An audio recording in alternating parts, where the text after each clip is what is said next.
Hope you're enjoying so far your engagement with the YouTube channel. Today we'll be looking at another scholarship in the US, one of the general scholarship, and it is scholarship at Rice University. So let's dive in without further ado. Please, a quick one. If you know you've not subscribed to the YouTube channel or you've not liked or shared, please click the subscribe button somewhere around the video. Share, like, and comment. Leave a comment. Tell me what you want me to do, what video you love me to shoot next, and how to share with you. And don't forget, I deliberately keep using my phone to tell you that you don't actually need a PC to apply for scholarships. You can do it from the comfort of your phone. I've applied for so many. I got so many of them, and it's just to let you know that it is possible. You don't have to be tasking your mind and your brain thinking it's because you don't have this, because you don't have that. Scholarship for all. Let's dive in without further ado. We'll go to Rice University Scholarship Graduate Program. So we go straight up, and please follow carefully.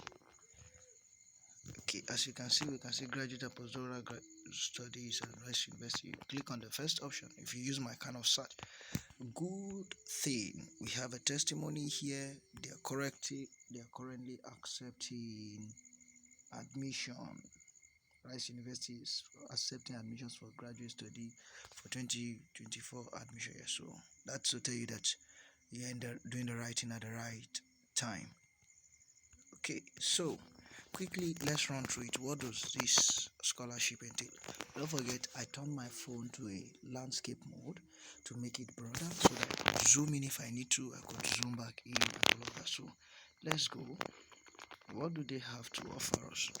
You see the kind of research they offer. Graduate studies of two types: MA and MSc, professional masters, which provide advanced course of work and all of that. So you can go through it. You can see the general announcements. You can read that up on your own. But I just want to get to the things that are beneficial to us. One, GRE is recommended but not required. Emphasis on recommended but not required. Not required. So it's not a must. However, PhD in political science is not required for PhD in political science, masters in mathematics, and PhD in, I hope you can get that. They will have generally GRE is strongly recommended but not required for the following. It's generally recommended. Here is recommended but not required. But for the following courses, it's generally recommended but still is not required. Masters in civil, environmental, and all of that. When you pick your program application, it has individual requirement. We will try to look at one or two of such applications and them. Now, for doctoral studies, Rice University is waiving doctoral application fee waivers for students graduating from institution in Texas or bordering state, or students who reside in those states. These exclude programs like those from the Jones Business School. You have this, of course, you have the programs they have and all of that. This is the Jones Graduate School of Business. And that being said, we scroll to the bottom. You have engineering, you have faculty of this here, and you have all the program. You have humanities here.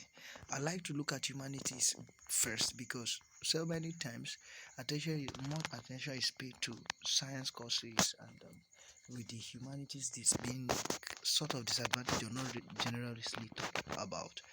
And so I'd like to look at it first. You have the Shepherd School of Music, and then you have all the courses there. You have the West School of Natural Sciences, and you can see their courses here: environmental planetary, you have ecology and evolutionary biology, and School of Social Sciences. You have anthropology, you have global affairs, you have political science, you have sociology. So they cover virtually everything. So let me quickly look at one from each section. Let me look at sociology in this place and see what do they have for sociology. Faculty of Sociology, or Department of Sociology, better say. So this is the undergraduate. What is the general requirement? Is it here? Okay, so it's now here we can look at graduates. You click on the graduate for PhD, you can see it. Of course, don't forget, United States of America usually don't necessarily, not all schools have a independent master's.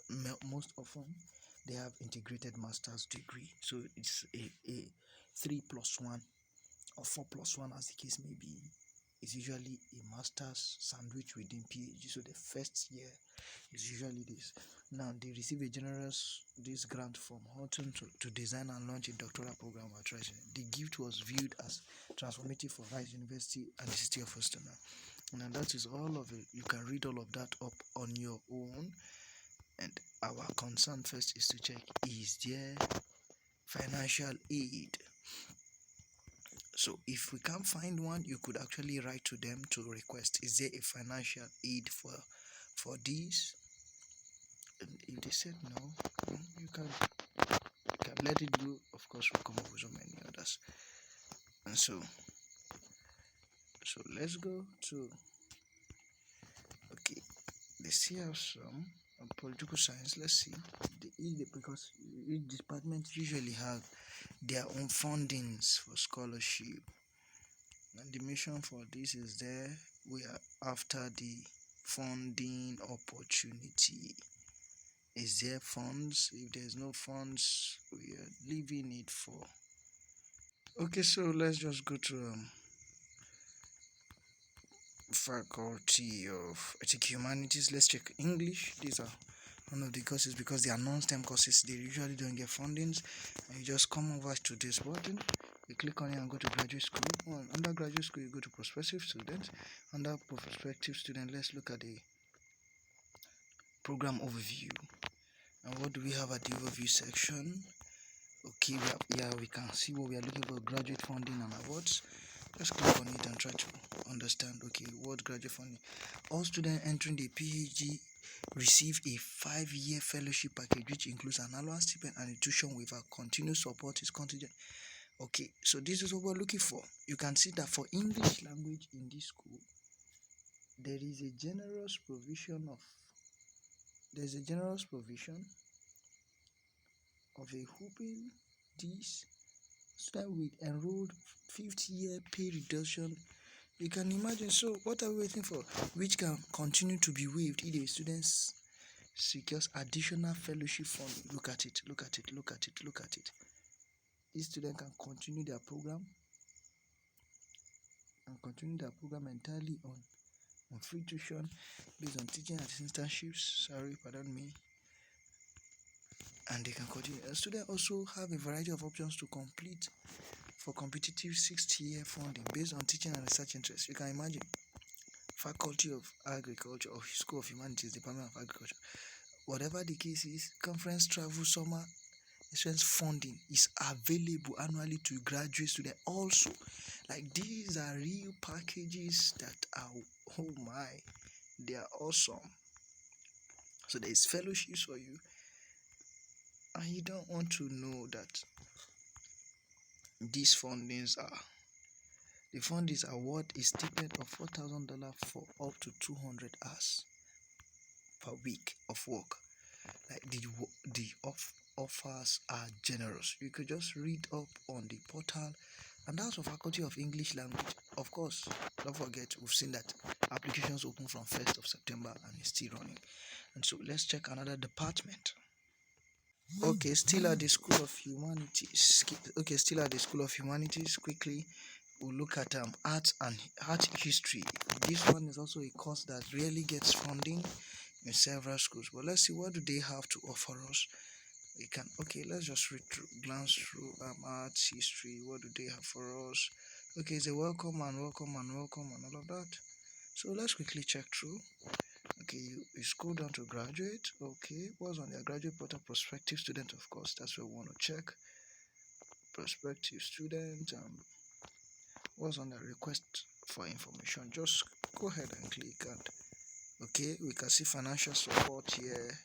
So click on it. Just anything financial related, just go ahead and check it out. Okay, we have graduate awards, we have graduate additional opportunities. So, well, let's check out the funding and additional opportunities and see what they have here. So, graduate student directory, funding for research and travel. There is a research and award and grants for this, and it is available here. Okay, so we have application for departmental awards are typically reviewed twice per year, October 15 and March 15. Okay, so additional opportunities and all of that is available here. Okay, so we can see the things that are least highlighted here. Now, a full-time student entering the Rice graduate program in art receives a 5-year fellowship package that includes an annual stipend and a tuition waiver, and continued support is contingent upon satisfactory. Beginning July 1, 2023, the annual base stipend for full-time students is $32,000. Wow. Prior to now, this money is not this much, but right now we can see the amount, $32,000, and it took effect from July 1 this year. So for as long as you're a student, you get this per annum. You can divide it by 12 and see how much you're getting as a stipend monthly, and then you get your school fees waived. And don't forget, you could just write to them and inquire just in case you need to know what do you have to do to get admitted into the course. Do you need a statutory master's? If not, why don't you give it a try? So let's check on the program. Yeah, still on this one. Before we go to another program, you can see the students who are in museum professional track are awarded tuition fee waiver for their first 5 years of study, contingent upon. But the students still enrolled in the program after 50 year pay reduced tuition fee. That's for in the arts and arts history. There are specialties. So if you go for certain tracks, museum track to be precise, now you have to fend off any extra year fees. Good. So let's check the sciences engineering. I want to take the civil and environmental engineering as a case study. I just go through all of the departments. Here you can see the interface is different, so we're going to click on academics. On the academics, you have the overview. You can read through the overview, but my emphasis is not on the overview, so I'm going to just scroll down to the. I'm going to scroll down to what's it called now? Okay, so academics, and then okay, so graduate programs. On the graduate programs, I'm going to come to graduate admissions. I could request information and check payments, but I just want to go through this route, and you can see how they offer these university ranging from hydrology and air quality to structures and bridge and whatever. And these are the programs they offer: a PhD in civil and environmental engineering, master in civil and environmental. How to apply? Of course, you can begin application by clicking the link here. And there's an application fee of $85 and can be paid by credit card. However, I've said it again and again that you can actually apply for application fee waivers, and majority of the school will take it. One clause you just need to know is let them know you're coming from a background where cost of living is cost of earning is very low, and what this application fees cost is like 3 to 4 months of your salary. $1 in Nigeria, for example, you know how much it's costing. So you write to them and let them know. As much as you love to take their course, the application fee waiver is deterring you, requesting you to be stranded for like 3 to 4 months. If they can waive it for you, they send you an application fee waiver if you write it well. Please, if you want me to also do a video on how to write application fee waivers for us here, you could just do well to leave it in the comment section, and I will do that in subsequent videos. So you're done with application fee. Check deadlines, very important. Always ensure you check deadlines so that you not go into the involvement of applications and then you are out of deadline. And look at documents you need to submit. One official transcript. Sometimes you can just have your portal transcript submitted for the time being before you be resuming school. I think you can read through, you will understand better. When they call official transcript, most often official transcript just have to have the stamp of the school, and some of the schools that have portals use electronic system, you can see that you can see the signature of the registrar from the portal. So you can use that temporarily. And you can see here there's a quick disclaimer here. If the degree has not yet been conferred, rights requires a final transcript showing conferral of degree. Transcript can either be sent directly to rights civil and department from the institution, or sealed by the institution in a signed envelope and delivered by the applicant. So this one, you can use this preferably as soon as you get admission, before you leave your country of residence or you leave for your studies. Go to the school, apply for it, let them know you've got your admission and you're going to be reporting just like you would do normal screening. So you get ready for it. So you go to the school, apply, they give you this signed and sealed. When you go to the school, you deliver it yourself that way. Now, letters of recommendation, I've spoken of this before, yet I'll say, if you would love me to shoot a video on how to write winning letters of recommendation, or how to contact professors, let me know in the comment section. You have graduate. Now, the graduate record examination is strongly recommended but not required. A strong GRE score may compensate for weaknesses, if any, in other credentials submitted along with the application. This is why it's recommended, just in case you have shortcomings in other applications, other documents, and all. And an official copy must be sent to Rice University directly from the Educational Testing Service. That is to say, the GRE you wrote, you must report it and then officially send to the school portal. Now, TOEFL and ELTS are required for applicants who are foreign nationals or whose native language is not English. Now, the score is this and that. We need to look for where we can actually check countries who must submit this. Nigeria is exempted. Quite a number of countries have been exempted. Now look at financial aid, which is something else I love to look at. There is no separate application for graduate research assistantship. That is to say, automatically there is a provision for funding for you in this faculty because you work as a graduate research assistant. So you'll be under a professor to work as a research assistant, or maybe as an assistant supervisor or something.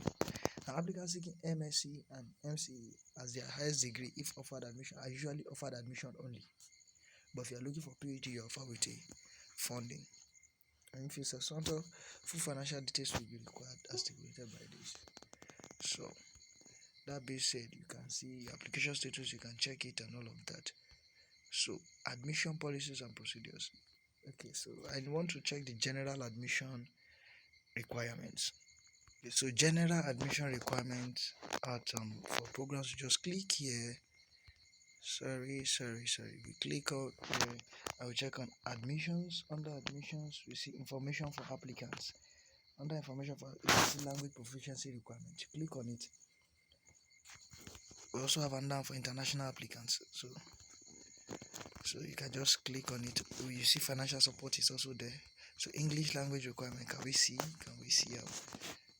applicants who are foreign nationals and those whose native language is not English must provide evidence of this. Can be shown in any of proof of degree from an accredited university. This one simply means the fact that if you can get a language attestation from your school, proof of English language is like a letter written by the school dean or registrar that you wrote exams and all of that in English language for 4 years, 7 years, whatever the case is. Once they have that, this one flies and is number one. You have a minimum of 90 marks on TOEFL or IBTO. You have 7 band on IELTS, 150 on Duolingo test, and Duolingo test happens to be the cheapest of all them all. I think about $45 to $49. Then proof of completion of a post-secondary degree from an institution where official language of instruction is English. And this one can be any school. Now for RISE, for 2024, RISE will not accept the ITP. What is ITP? It's somewhere there, and you can just check it out. Now, test of English language as foreign student is one testing option for any student that needs to meet the requirement now. But I want to check internationally. Okay, where are the countries that are exempted? Okay, so countries in which English is the official language of instruction, look at them below. You can just see them: A, B, C, D, E, F, G, I, J, K, L, M, and just look through. If your country, you can see, I can see my country is here, Nigeria is here. As at last 2 years, Nigeria was also not here. So just in case your country is not here, you can let me know which country you're watching from, and let's see how we can work up together and make this happen for you. We could write to the school and let them know if your language of communication is English. We could see what we can do. Applicants with credentials from the following institution in the designated countries above have met the English requirement in accordance with the above policy. So you don't have to provide anything. If you're from Nigeria, you automatically see an option on the portal that allows you. And so applicants should not contact the Office of Graduate and Postgraduate directly regarding any waivers. Precisely on the issue of language, they would not do anything called waiver for you. So if there are any other thing, you could write to them and let's see how we go. So that's that for that. Please leave a comment in the comment section regarding any question, issues, and we'll walk up through it together. And just know that this is Scholars Home, and all we do here is to share with you scholarship opportunities to the best. Thank you. See you next time. And ensure to click the bell icon so that when next I drop another video, you would be among the first to see it.